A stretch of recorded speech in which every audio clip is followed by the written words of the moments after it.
একই সময়ে চার গাছের যত্ন ও আপডেট তোমাদের সাথে শেয়ার করব। আশা রাখছি তোমাদের অনেক বেশি ভালো লাগবে।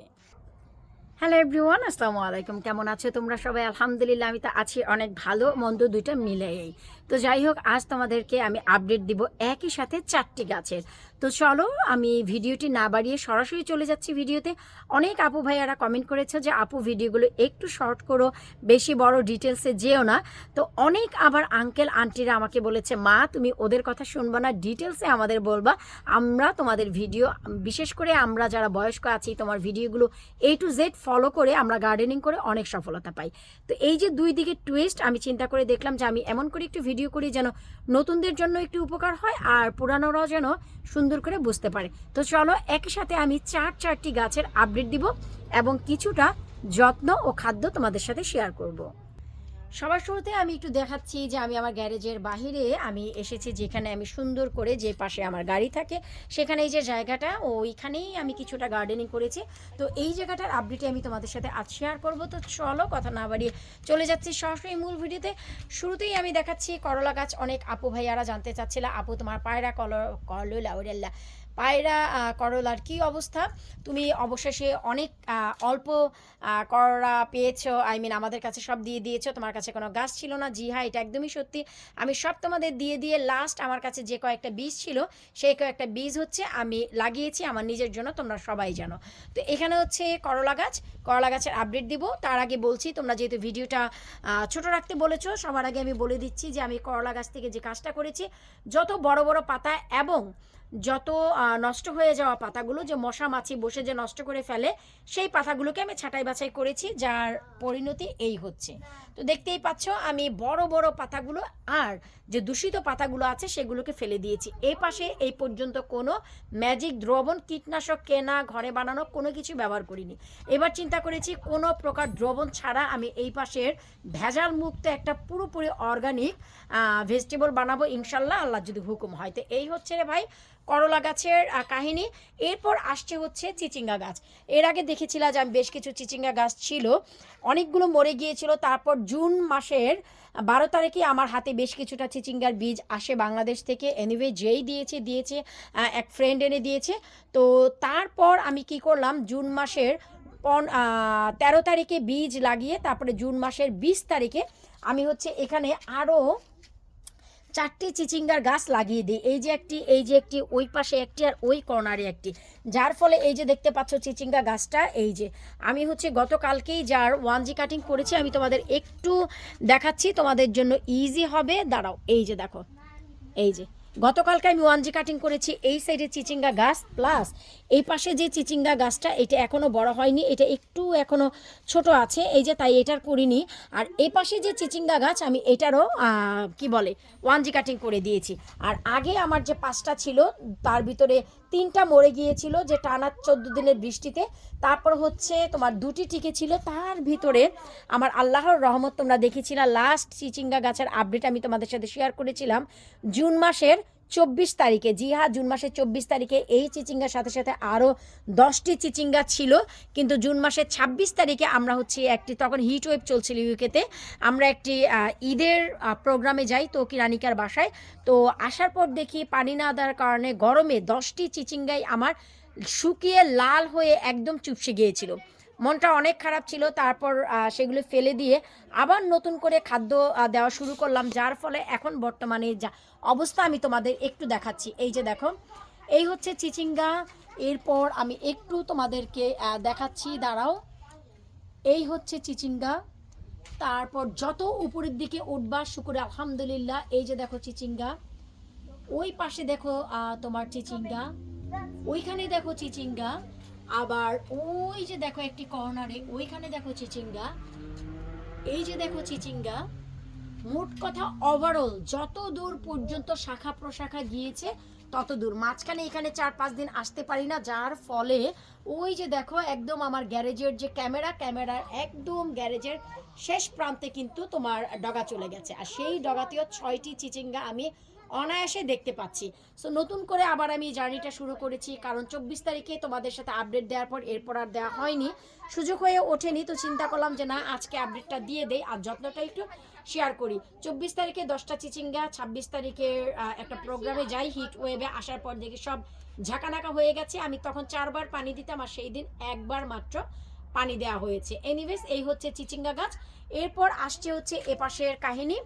এপাশে ছিল হচ্ছে ধুন্দুলের গাছ আমার 3টি, আর ছিল 2টি ঝিঙ্গার গাছ। টানা 14 দিনের বৃষ্টিতে 3টা ধুন্দুলের গাছে মরে যায়, আর ঝিঙ্গা 2টি গাছ বেঁচে ছিল, কিন্তু একদম নাই নাই অবস্থা। এরপর কি করলাম, আমি নতুন করে জুন মাসের, জি হ্যাঁ জুন মাসের 13 তারিখে আবার নতুন করে এই যে দেখো আমি ধুন্দুলের বীজ দিই শখ করে, ধুন্দুল হোক বা না হোক। এই যে দেখো গতকালকেই যার আমি 1G কাটিং করেছি, আজকে হচ্ছে তোমার 19 তারিখ, তার মানে 18 তারিখে আমি দেখো 1G কাটিং করেছি। এই যে এখানে একটি দিয়ে দিয়েছি, এই পাশে একটি দিয়েছি, আর ওই যে পেছনের দিকে যেটা দিয়েছি সেটা এই পর্যন্ত এসেছে। আমার কথা হচ্ছে ধুন্দুল পাতার ভর্তা খাবো, এটা আমার খুবই পছন্দ। ধুন্দুলের পাতার ভর্তা খাওয়ার জন্য আমি নতুন করে, এবং এই ট্রেলিসটা যেন আমার দেখতে অনেক বেশি সুন্দর লাগে, তাই আমি এই কাজ করেছি। আর ঝিঙ্গা গাছটা, মরে যাওয়া গাছটা আবার নতুন করে দেখো প্রাণ ফিরে পেয়েছে। এ পাশ দিয়ে কত মানে ডগা পাতা, তার সাথে সাথে ওই যে দেখো ওইখান দিয়েও অনেক বেশি ডগা পাতা উঠে গেছে, কারণ 2-3 দিন আসেনি, তাই কোন কোন দিক দিয়ে চলে গেছে আমি নিজেও জানি না। তার মানে ঝিঙ্গা গাছে কিছুটা সফলতা হয়তো বা আমি দেখতে পাচ্ছি, আলহামদুলিল্লাহ। এই যে দেখো ঝিঙ্গা গাছে জায়গায় জায়গায় এখন ক্লট বেঁধে বেঁধে ঝিঙ্গার ফুল আসা শুরু হচ্ছে। তো আমি আশা রাখছি যে ঠিক মতন যত্ন পেলে এগুলো আমাকে সাপোর্ট করবে। তারপরে এই যে দেখো ঝিঙ্গার আরও একটি ক্লট এখানে হচ্ছে, তো আবার এই যে দেখো আরও একটি ক্লট হচ্ছে। তো যেভাবে চিচিঙ্গা সফলতা দিচ্ছে, ঝিঙ্গাও দেখলাম ঠিক সেভাবে ফুলগুলো ছাড়ছে। এই যে দেখো ঝিঙ্গার আরও একটি ঝাঁকানাকা কি বলে। তো যাই হোক, এইভাবে এই হচ্ছে তোমার সাপোর্ট করছে ঝিঙ্গা, নতুন করে ধুন্দুল এবং নতুন করে চিচিঙ্গার পটে আমি চিচিঙ্গা দিয়ে দিয়েছি। তো এখন দেখা যাক কি হয়। আর অনেকেই জানতে চাচ্ছিল যে আপু করলা গাছের কি অবস্থা, তোমার পায়রা করলা হয়েছে কিনা। শুকর আলহামদুলিল্লাহ, করলা গাছ আমি যেই পর্যায়ে দিয়েছি, আমি কিন্তু এই করলা গাছগুলো এখানে তোমরা সবাই জানো আমি কোন সময় দিয়েছি, কারণ এগুলো হচ্ছে আমার কাছে কোনো বীজ ছিল না। তোমাদের সব দেওয়ার পর আমার পলিটানেলে যে করলা গাছের অবস্থা সেটা তোমাদের সাথে শেয়ার করব এই ভিডিওর পর ইনশাল্লাহ। তো সেখানে সফলতা খুব একটা ভালো না, কারণ সেই কারণ আমি তোমাদের পরে দর্শাবো। তো আমার কাছে যে আমার পায়রা করলার বীজ ছিল, পরবর্তীতে আমি সেটা লাগিয়ে ফেললাম। তারপরে মে মাসের 7 তারিখে আমি কিন্তু এই করলার বীজের যে গাছগুলো এখানে দিয়ে দিই। তোমরা যারা রেগুলার আমার চ্যানেলে ভিডিও দেখো তারা সবাই জানো। আর নতুন করে বলছি না, 7 তারিখ এই জন্য দিয়েছিলাম, কারণ হচ্ছে আমার হাতে কার্পল টানেলের যে সার্জারি হয়েছিল এই জন্য। আর ইউকেতে মে মাসের 7 তারিখের পর যে কি একটা 1 সপ্তাহের টানা ঝড় বৃষ্টি তুফান গিয়েছে, সেটা থেকে কিন্তু কারো অজানা না, তাই না? তো সেই হিসাবে আমি হচ্ছে কি বলে, ওই সময়ের সব কিছু পার করে, গরম হিট ওয়েভ সব পার করে, টানা 14 দিনের বৃষ্টি পার করে বর্তমানে এই অবস্থা। করলার কথা জানতে চেয়েছো, শুকর আলহামদুলিল্লাহ। এই হচ্ছে আমার সেই পায়রা করলা, যা গতবার তোমাদের সাথে আমি সফল ভিডিও অনেক শেয়ার করেছি। এখন জায়গায় জায়গায় এই যে দেখো এখন করলা আসতে যাচ্ছে, মানে প্রত্যেকটা গোড়ায় গোড়ায়, প্রতিটা গোড়ায় গোড়ায় করলা আসতে যাচ্ছে। আর আমি যেহেতু অনেক বেশি ছাঁটাই বাছাই করি, ছাঁটাই বাছাই করতে গিয়ে আমি প্রায় 6টা করলা কেটে ফেলেছি। যাই হোক, ওইটুকু রিজিকে ছিল না, ভুল করে পাতার সাথে সাথে পেছন থেকে এগুলো কাটা হয়ে গেছে। আসলে কিছু করার নাই, এগুলো আমরা আসলে জেনে শুনে করি না, এটা অনেক সময় মিস্টেক হয়ে যায়। তো এখন আসলে কি করার আছে, কান্নাকাটি করেও তো কোনো লাভ নেই।